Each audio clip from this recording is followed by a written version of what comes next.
Before we begin, we want to acknowledge that some stories and discussions in this episode of Radiant Resilience may touch on sensitive and potentially triggering topics.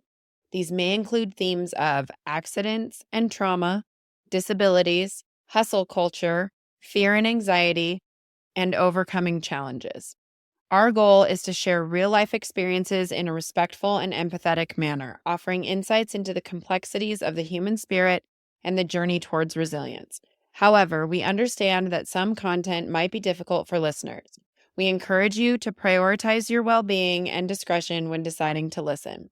Please remember this podcast is not a substitute for professional advice or support.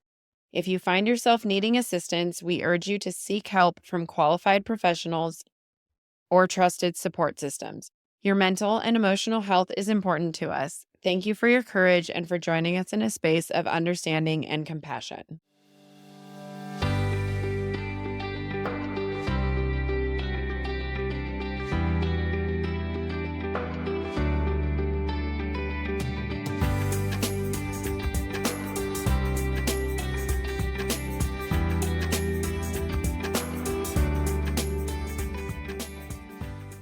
Welcome back to Radiant Resilience, everyone. I am excited for this conversation that we're going to be having today. I am here with Jennifer Henczel today. She is a podcaster, author, and founder of the Women in Podcasting Network and Inspiring Innovators Club. Jennifer's mission is to lift women's voices and stories globally. Jennifer is known for her ability to build thriving, supportive, and collaborative communities, and she teaches others how to do the same. She loves creating opportunities for women to connect and collaborate in meaningful ways. Using her Rise, Reach, Results roadmap, Jennifer provides tools, templates, and trainings to help her members generate more impact and influence. Jennifer speaks about her mindset, messaging, and monetization strategies for building communities, leveraging content, and turning expertise into multiple streams of income. Jennifer is an award-winning leader and has won or been nominated for a number of awards. Most recently, she's the winner of the Innovator of the Year Award at the Quill Podcast Awards. That's quite the achievement. Congratulations on that. Oh, thank you. And then the other day, I just won a podcast award, the top Oh, podcasting awards I won in the business category. So oh, that was exciting. amazing. Congratulations. Thank you for taking some time out of your busy schedule to chat with us today. We were talking a little bit before recording, and I think Jennifer is going to tell us a little bit about herself and her personal journey, and then we'll talk more about what she does for mindset, and maybe we'll touch a little bit on the business stuff too, because I'm a business person, so that could be fun too. So go right ahead. Oh, thank you so much for having me, Tani. And I really appreciate connecting with you and for you having me on the show. Thanks so much for having me. For many years, I had my business as a side gig. And beyond business, for me, the lifestyle really damaged my health and my mindset, my physical, my wellness in every way. And so I was in hustle mode. I was working 12, 14, 16 hours a day. And it just wasn't working for me. And I really wanted to turn my business, which was part-time, into my full-time income. And then finally, I figured out in 2012, I was able to finally do that. And I turned my side gig into my full-time income. And I've never looked back. I've never worked for anyone else. And that really took some mindset shifts that I worked in corporate and we continually had professional development. I thought I had that nailed. I thought oh no, my mindset's in great shape. No, to be an entrepreneur takes a whole nother set of mindset approaches and also for health and being as well. And so one day I was at work and I got a phone call that no one wants to receive. It was my husband's boss. And he said, "You've got to come to the hospital right away because your husband's been in a bad accident." Oh no. And I was all the way to the hospital. I thought, I'm not going to lose my best friend today. And Yeah. and so I finally got to the hospital and I didn't recognize my husband at first. I couldn't find him because I didn't recognize him. He had been crushed by 12,000 pounds of wood at work. He was a foreman in a mill. Oh my gosh. And so thankfully he survived, but the recovery's been long. He's been left with some permanent disabilities. And one of the things, though, that really inspired me, his courage, for one thing. He was so courageous through everything. And I noticed that the communities he was involved in before his accident now came around and rallied around him. And one of the communities was a sort of a football community because he was a volunteer football coach and announcer in the community. And football coaches and players would come around and say, "We're here for you, Coach Paul." And that really touched me. It really, this whole thing, it blew up our lives, but it really ignited a spark in me where I didn't want to live in a way that wasn't fitting my lifestyle or my wellness anymore. And yeah, and so I thought, well, one of the things I'm missing is that kind of camaraderie in the business world. And so I invited I wasn't very organized with it back then. I invited some just other business owners just on my socials who wants to join me for lunch. To my surprise, 50 business owners showed up. Oh, wow. That's huge. Yeah. And so the little room I had reserved was overflowing. And that one meeting turned into a group, and the group turned into a huge network. And I ended up owning and running a large business network for several years. And in that time, I planned and organized over 600 events. And I was able to use my platform to also help my husband go from an injured male worker to an international speaker. And he's done a TED Talk and written a book about our story. And we really found that storytelling and community building were a key to his recovery, to both of our recoveries, and it helped me go from turn that side gig into my full-time business. And it was all about connecting with others. It's so important, especially in a world that the world we're living in right now, for one, is a huge hustle culture right now, right? And for two, we're also going into the more and more like deeper into the technology age and things like that, where we're connected more than we've ever been, but we're also disconnected more than we've ever been. And it is so important, no matter what you're going through, I think, to have some type of community around you, because it can be debilitatingly lonely or isolating and scary when you're by yourself like that. Oh, totally. I found out that for anything to work, you need to be part of a community. And you need to build your circle of support around you. It's not going to build itself. And if you want to grow, I know a lot of podcasters, of course, with having women in podcasting, and people want to grow a community around their podcast, but you need to be community minded before you can build your own community around your message. And people will help you if you show up to be helped. Yeah. And so you need to show up authentically as you, not as somebody else, not as something else you've seen, but you need to really put yourself in that position of being supported and being part of a community. And then the myth is that the one who has the greatest website, the one who has the greatest, all the courses and everything in line and all this kind of stuff is the one who's going to make the most money and work and hustle 12, 14, 16 hours a day like I was doing. But it's not true. It's actually, you need to be in alignment with your goals and in alignment with the audience that you're serving.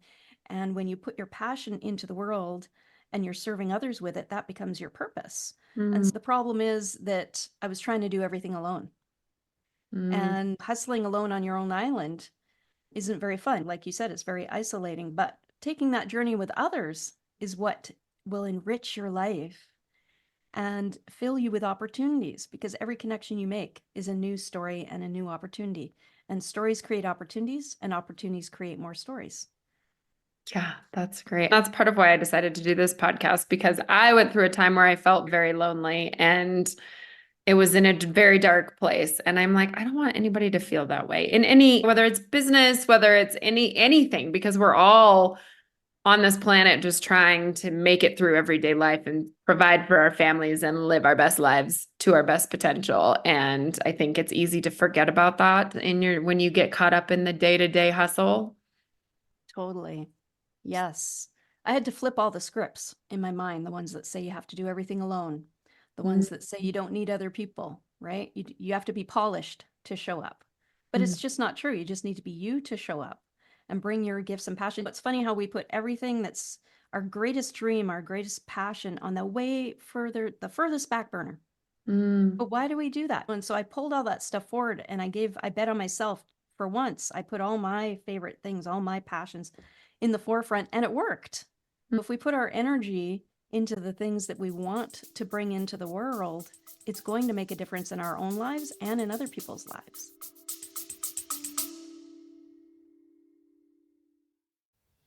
Hi, friend, and welcome to this episode of Radiant Resilience. We are always looking for new guests on the podcast. I want to highlight you if you have a story of resilience that inspires others. Everyone has a story, and I believe that sharing yours can help others feel less alone. Are you ready to share your journey and inspire others? I want to hear from you. Every story has the power to impact lives and foster a supportive community. If you have a tale of overcoming adversity, personal growth, or a unique perspective on life's challenges, I would love to have you as a guest on the podcast. To become a guest, please email us directly at radiantresiliencepodcast@gmail.com or click the link in the show notes to become a guest.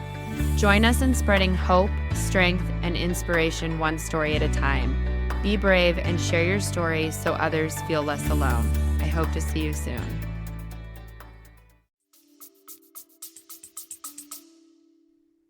Yeah, for sure. And we live such short lives too. Don't waste your time with things that don't light you up. But we're also stuck in jobs we don't like or marriages we don't like or whatever. There's so many different things and it's so hard. It can be really scary to get out of that. I'm wondering too if when you thought you had to be a one-woman show, was some of that control as well? Oh, totally. I mean, I just thought it's quicker and faster if I just do everything myself and just try to get it all accomplished. And when I let go and actually spent quality time with people and just listening and serving rather than what can I get out of this? What can I get out of that? What can I, and working everything in the physical, whereas some of it really is manifestation has to do with sometimes letting go, not clinging so hard to everything and white knuckling it through every situation. Sometimes if you let things go, it opens the door for new things to flow in that are going to help you. Yeah, absolutely. And I think not chasing, I think sometimes we think that manifesting is chasing something too. And yeah, that's a hard lesson to learn though, to let go. That's a hard mindset thing to change for sure. Yeah, rather than chasing, attracting, right? Yeah. Turning your Yeah. mindset towards attracting. And one of the things that the beginning steps of my ascension journey in that way on this mountain of entrepreneurship and better wellness and things like that started in the deepest valley.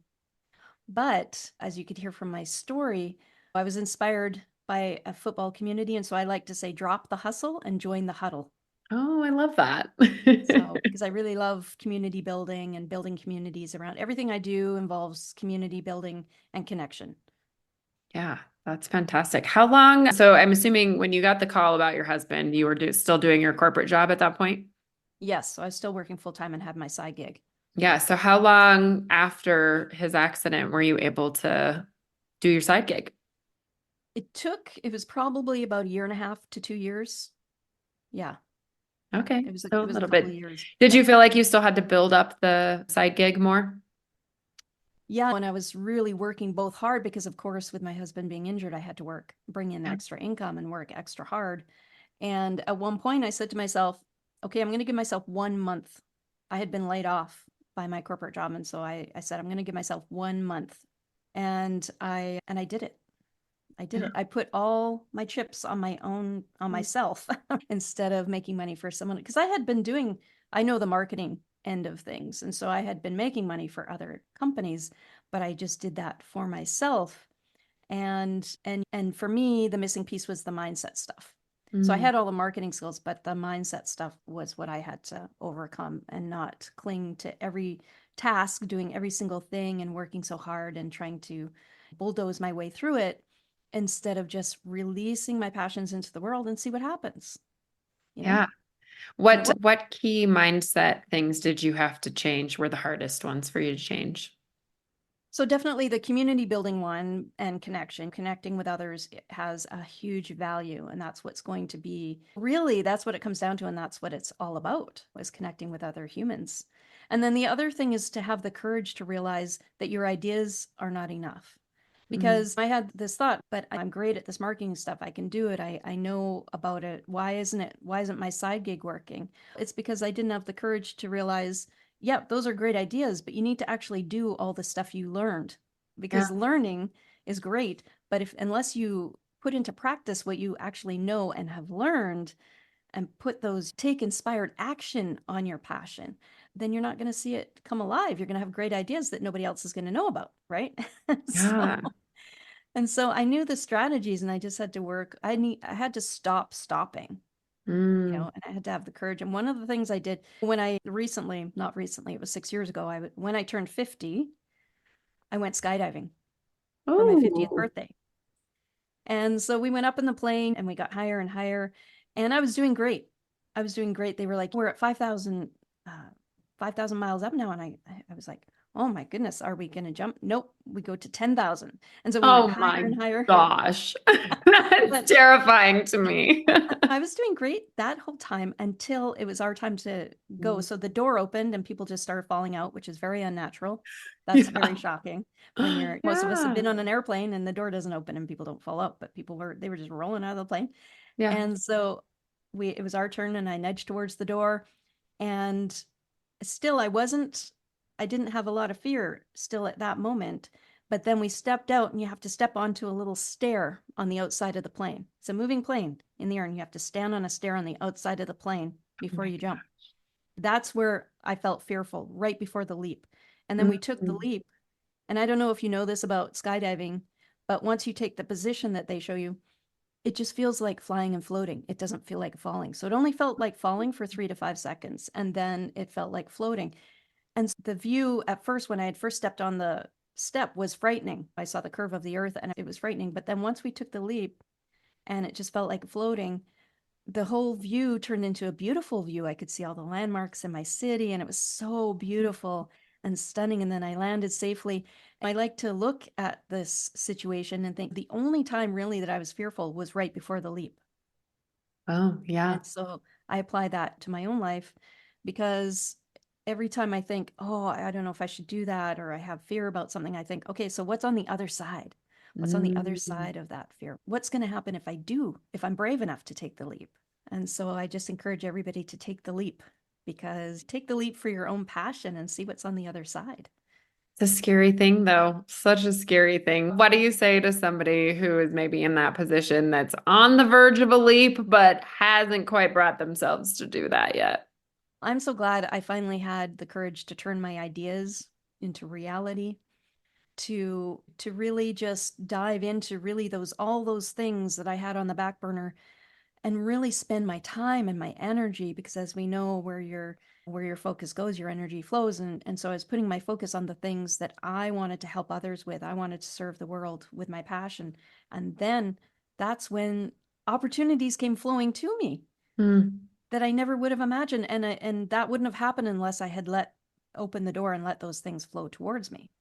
So sometimes you have to give yourself a chance. Give yourself a chance because if you're working for an employer and you're wanting to make that transition or you're just doing something you don't want to do, give yourself a chance. Give yourself a certain amount of time and you Mm. need to really focus on one thing, right? If you try to still stay focused on all the things, that's going to make it more difficult. If you just focus on one aspect of your passion that you want to bring into the world, that will make all the difference. I think you'll be surprised at what happens for you because opportunities will open up and flow towards you that you never even imagined. Yeah, that's amazing. Did you always have a manifestation woo-woo look at life, or was that Oh, newer later in life?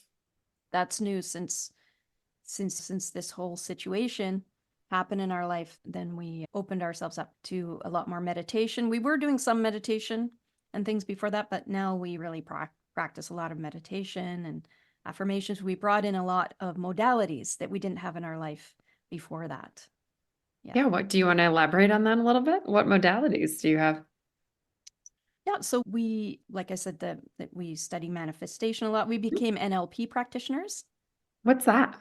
NLP, neuro linguistic programming. So it has Okay. to do with how your brain works and language, how you use language, and how you can set goals and how you can train your brain in a more productive way that works for you. Being more conscious, it's all about being more conscious Hmm.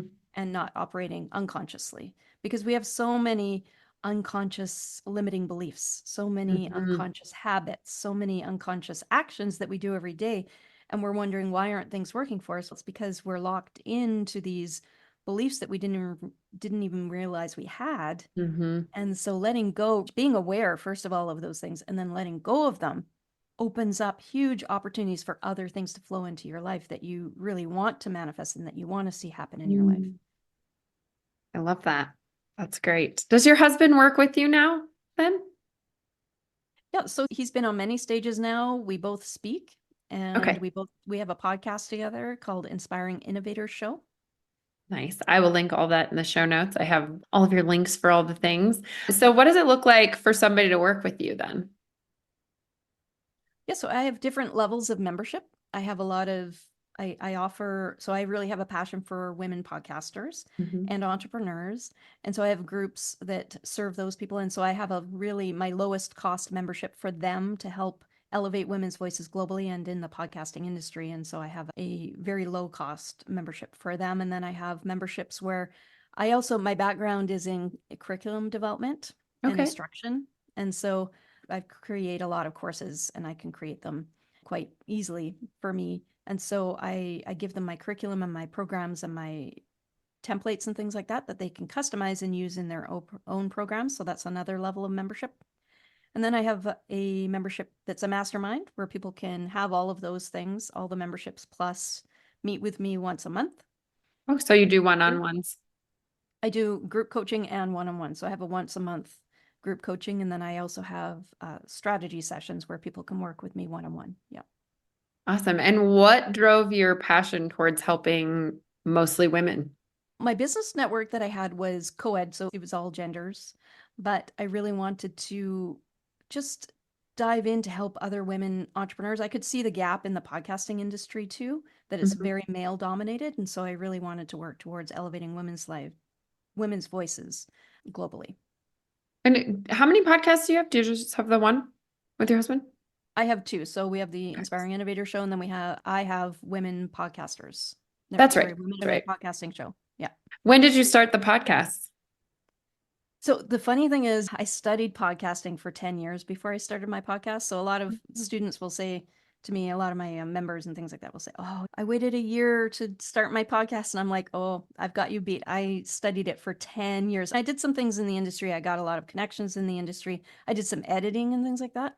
But I didn't actually start my podcasts until the end of 2019. Oh, wow.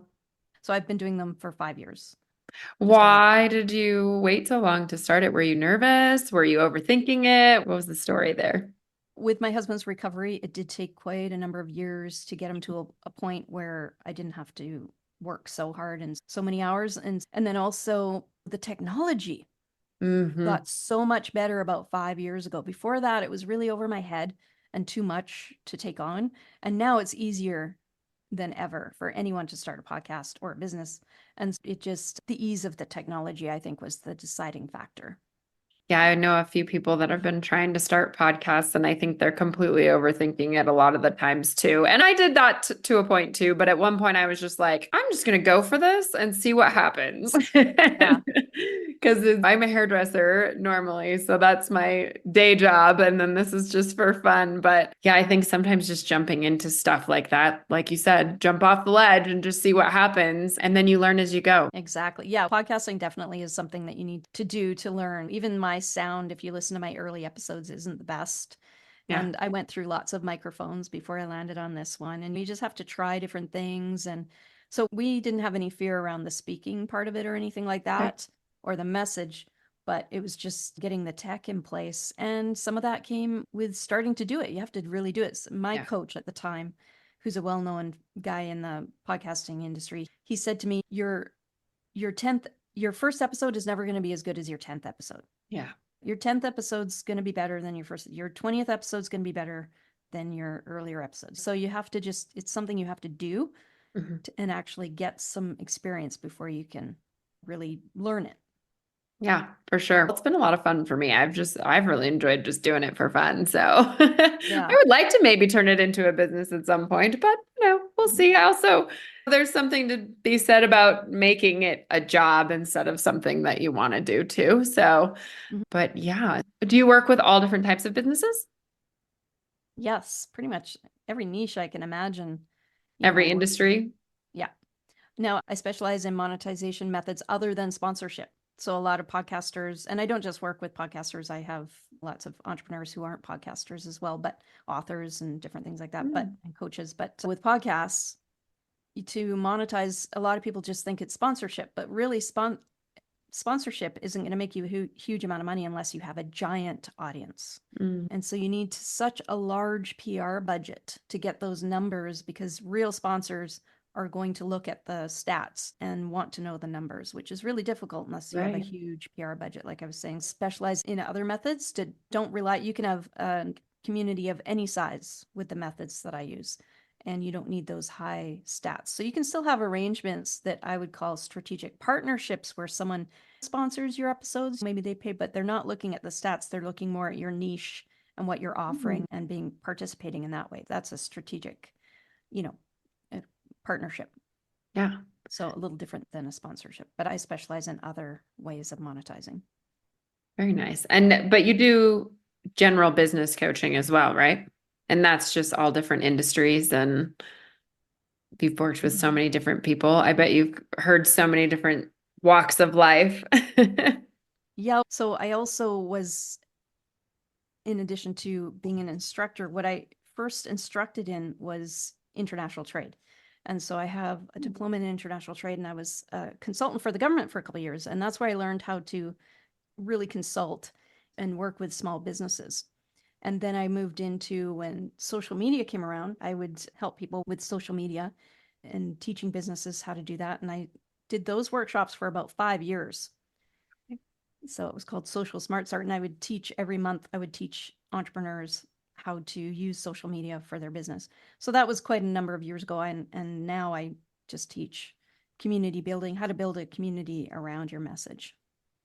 And is that like employees? Is that delegating certain tasks out? What does that community in business mean to you? So mostly building a community around your message to monetize that community with the different monetization strategies that I teach. So courses, memberships, affiliate, Okay. doing affiliate sales, things like that. Very nice. I'm so glad that you've gotten to do what you love. It's amazing.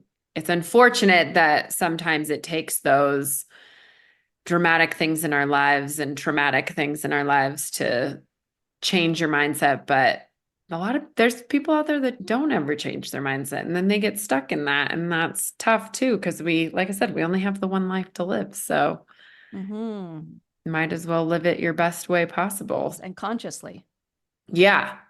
Yeah. consciously. So that makes the biggest difference, is I feel I'm living so much more consciously now Mm, and attracting those things that I want into my life, rather than before. It was just constantly just, I was so busy that I was just attracting more busyness, you know? Oh, yeah, that's So, good. yeah. Do you talk to people about work-life balance then? Somewhat, we definitely, some of those methodologies that we brought on have to do with self-care.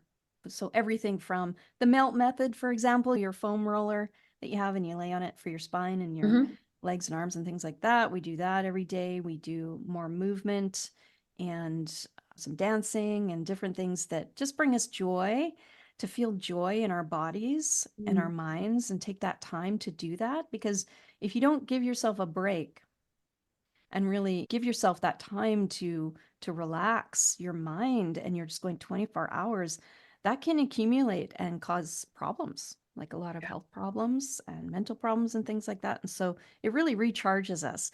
And also we do neurographics, which is a type of drawing, and okay. that I find gives my brain a very huge break. That probably even as much, if not more, than meditation. Does Mm, something for my brain. I can't explain it. If you look up neurographics, you can see that it does something with your brain when you're doing it. But it's like a very relaxing and just a release for my brain. It's like it resets my brain. that's really cool. I had somebody tell me one time that meditation can be a lot of different forms, and I never really thought, I think we all generally think of sitting cross-legged on the floor with your eyes closed for 30 minutes or however long. But I had somebody tell me that even running is a form of meditation, and driving even sometimes is a form of meditation, because when you're going the same path all the time, you just do it and don't really think about it. And I thought that was a really cool way to reframe the way we look at meditation, because I was always picturing that, and that I need to sit down every morning and just shut out the world. But that's so hard to do for some. And I really struggle with it. I have a really hard time shutting my brain off in that type of an environment. So I need something, I think everybody needs to find their thing. And I love that helps you more than anything. Yes. Yeah. And there's transcendental meditation where you don't have to shut off all the noise. You just repeat a mantra to yourself. And the neurographics is like that. You're repeating patterns and drawing them, and it does the same kind of thing for your brain. It's really neat. Yeah, and Yeah. rest is so important, isn't it? Mhm. It's so true. And I'm in an overstimulating industry as well. I've had to really cut back. That's why I was asking you about like work-life balance, because hairdressers are known for overworking ourselves because we have this scarcity mentality of if I don't take everything and everyone and say yes to everything and everyone, I'm never going to make any money. And I recently had a mentor who completely changed my mindset on that. And then physically, it's also a job that is physically nearly impossible to keep doing 5 days a week, 12 hours a day. Like, I could do it in my Mhm. 20s, but not anymore. And then, yeah, just going to work. And I think this is probably with a lot of people that go to work in companies, you're stimulated by talking to people all day and stuff like that too, or working on a computer all day. That can be overstimulating in its own way too. So maybe finding stuff for yourself that works to take you away and take some rest and recharge. And then you'll come back a better version of yourself for that job, right? Absolutely. Yeah. Refreshed, more energy, and the willingness and scheduling the time to connect with others. As in your industry, that's so important. And to really connect and get those people rather than just when I look at businesses that are doing all the right things, some of the focus is rather than just thinking about getting clients, think about getting champions Oh, around your message. And okay. so when you have champions, it's more about people that get you, they align with you, they get your vibe, and they're listening to your message. So listeners to your podcast, they're champions of your message. They're hearing your message. They want to hear what you have to contribute and the guests that you bring on. And that's really important is that we connect with those other people that are champions for us and we can be champions for them and building a community around whatever you do. So even being what you do, a stylist, you're a stylist? Yeah. Yeah. Hairstylist. Yeah. So do you participate in community events? Do you hold community events in your place or, have Nope. some kind of network or something? Yeah. No, but I would love to have some ideas on it. I don't own the salon that I work at. I just rent the chairs, Yeah. but And just connecting with other entrepreneurs because they can help get your word out too yeah. and spread the word of what you offer and things like that. And Yeah, just, I've often thought about trying to collaborate with some of the other local small businesses, and I haven't quite figured out how exactly to do that in the best way possible, but I would like to do something like that because I've thought about that. Even just like client Christmas gifts that I do every year, maybe doing a little gift card for the local coffee shop or something like that to try to help promote them as well. But I've not jumped on that yet, so. yeah. It really all starts with connection. Find a way to connect with others on a regular basis, and they'll be your champions and your walking billboards and tell anyone they can about what you offer, and you'll do the same for them. And it's reciprocal, and it's community, and it's engaging, and it really enriches our life, and it makes our businesses fulfilling. Yeah. So not just filling our businesses with clients, but it makes it also fulfilling in that we Mhm. want to do it and it keeps us fueled up to keep going, you Yeah. know. Yeah, absolutely. Tell me more about your Rise Reach Results roadmap. Yeah, so one of the models that we created in our business involves three mountains. And so the first mountain is the mindset, Mount Mindset. And the second mountain is Mount Message. And the third mountain is Mount Monetize. And so we help people scale each of them, those mountains. So we believe that you need to scale each of those mountains in order to achieve a full picture of your life and business, like the life business balance you were talking about Mhm. before. You need to have all those three mountains scaled in order to really thrive in your life and business. And so for me, I had the Mount Monetize mastered, and I had most of Mount Message mastered, but I really needed to work on Mount Mindset. So Mhm. in Mount Message, for example, I was going to networking events before I had this epiphany and change in our life, this transformation, I would go to networking events and say, I offer marketing, this marketing stuff. Which marketing service would you like? Do you know what I mean? Yeah, I've been to those And events. yeah, yeah. Yeah. But what I learned was you need to know your audience and you need to offer them one solution to one of their problems. Mm. And so in your introduction, so now having my own mastering my introduction after that and learning that you need to focus on one thing and one solution. And then having that network and my current business and network, I've seen thousands of introductions, those networking type introductions, Yeah. elevator pitches, Yeah. a mini pitch. And so I've seen people who speak for 20 seconds and get the whole room wanting to line up and talk to them after. And then I've seen someone ramble on for 2, 3, 4, 5 minutes and you don't even know what they're offering anymore. You need to be the person who offers X, the person who offers A, B, C, not the person who offers the entire, you know, universe of marketing or the entire universe of styling. You need to Yeah. focus on one thing and offer that and specialize in that and be the go-to person for that. And so once I did that, that is one of the things that really helped me break through also.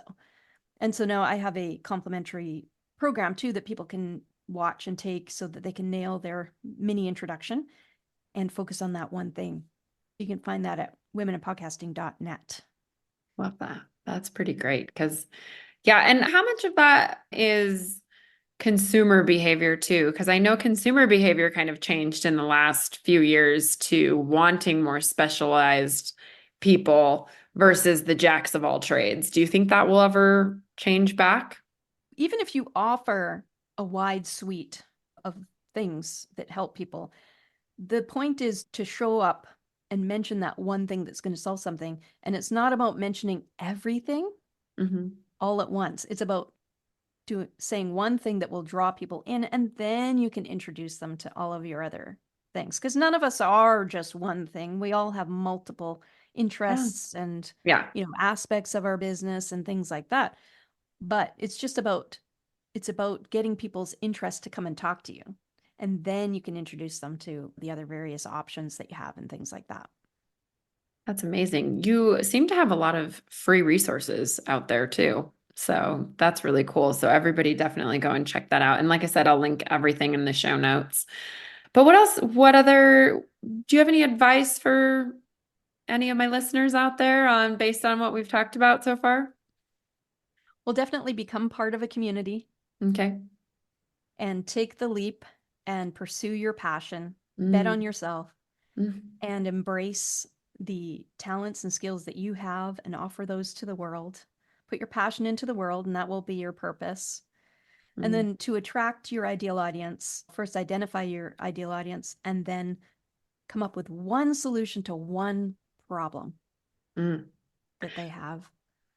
What do you say to somebody who's maybe struggling with the fear of failure, not quite making that jump because they're afraid maybe they won't make as much money, or maybe they're afraid that they'll just suck at it and crash and burn? Yeah, I mean, I can totally understand that. I was trapped in that for many years. And Yeah. so I would say give it a certain time frame, give it a certain time frame and just focus on your passions for that time frame. Really commit to it Mm, for certain. So I had given myself a month to yeah. make it happen. If it didn't happen in a month, I would have had to have gotten a job really quickly. Mm, Give yourself a time frame. And then also take a look at those limiting beliefs. mm, What is that fear? What is the source of the fear is just a symptom. yeah. What is the source of the fear? What is the belief? Everything comes down to beliefs. Everything. Everything is about beliefs. What scripts are you telling yourself every day? That will reveal the beliefs. So you could start with writing down the different thoughts that come up, the different types, and how often. You might be surprised at how often negative things come up. And when we tell ourselves negative things, our mind and body are going to unconsciously try to prove that to be right. Yeah. And so we need to find ways to combat those, replace those. And so my husband and I love affirmations. That's another modality that Mm, we brought on. And so the thing with affirmations is they're best when you're in theta. So just falling asleep or just waking up. Okay. But if you need to replace thoughts throughout the day as well, then definitely have them. We have them. I have one right here on my desk we have them in little Oh, frames yeah. throughout the house. Love that. Yeah. And so we have them on mirrors and in little frames all around our place. And so we love replacing our thoughts with, and it's an ongoing progress and work, because once you conquer some things, then there may be some other things that come up that you need to conquer. And we replace our negative thoughts with these affirmations. Yeah, I believe we're definitely all still a work in progress and will be the rest of our lives. We're never going to get to that point of being totally healed. Everything's great, everything, because then something's going to happen. Life's going to throw something at you. The universe is going to throw something at you. And then you've got a new challenge you have to face and work through. And life can be hard. Definitely. We all need to keep working on ourselves because we're just always going to be a work in progress. Totally. Yes. Yes. Do you have any final parting words, Jennifer, for everybody listening, other than what you already said? Yeah. Thank you so much for having me on the show. I just love what you're doing. Thank you. Everything you're offering and Thank what you. you're bringing into the world is just spectacular and wonderful. And I hope everybody follows your show and gives you a good review on your show, because I've listened to a few episodes and I really enjoy it. Thank What you're you. doing is a great job. Thank you. Oh, that means a lot. Thank you so much. I did. That was something I actually was running one day when it all dropped in. I think I was in that meditation mindset and I was listening to a different podcast and it all just flowed in. And I was like, I just need to do this because I've been wanting to do it for a while and I love doing it. And I've met so many inspirational people and heard so many amazing stories. And so I'm very grateful to everyone who's been willing to come on and share their stories, including you. So thank you so much for sharing that and sharing all that you have to offer. And I'm excited. I need to dive a little deeper into some of your podcasting stuff. So that you offer. Yes. And thank you for everything you're doing for women in podcasting and women entrepreneurs in general, because we definitely need to be seen and heard a lot more in this world still. So we've come a long way, but we've got a long ways to go still. So True. thank you. And thank you so much for coming on. And I hope you guys all enjoyed this episode. We'll see you on the next one. Thank you. Thank you so much for tuning into today's episode. If you enjoyed our conversation and found value in the stories shared, please consider following us on your preferred podcast platform. Your ratings and reviews make a huge difference. They help us reach more listeners and continue bringing you engaging, insightful content. We appreciate your support and would love to hear your thoughts and feedback. Until next time, keep listening, growing, and sharing.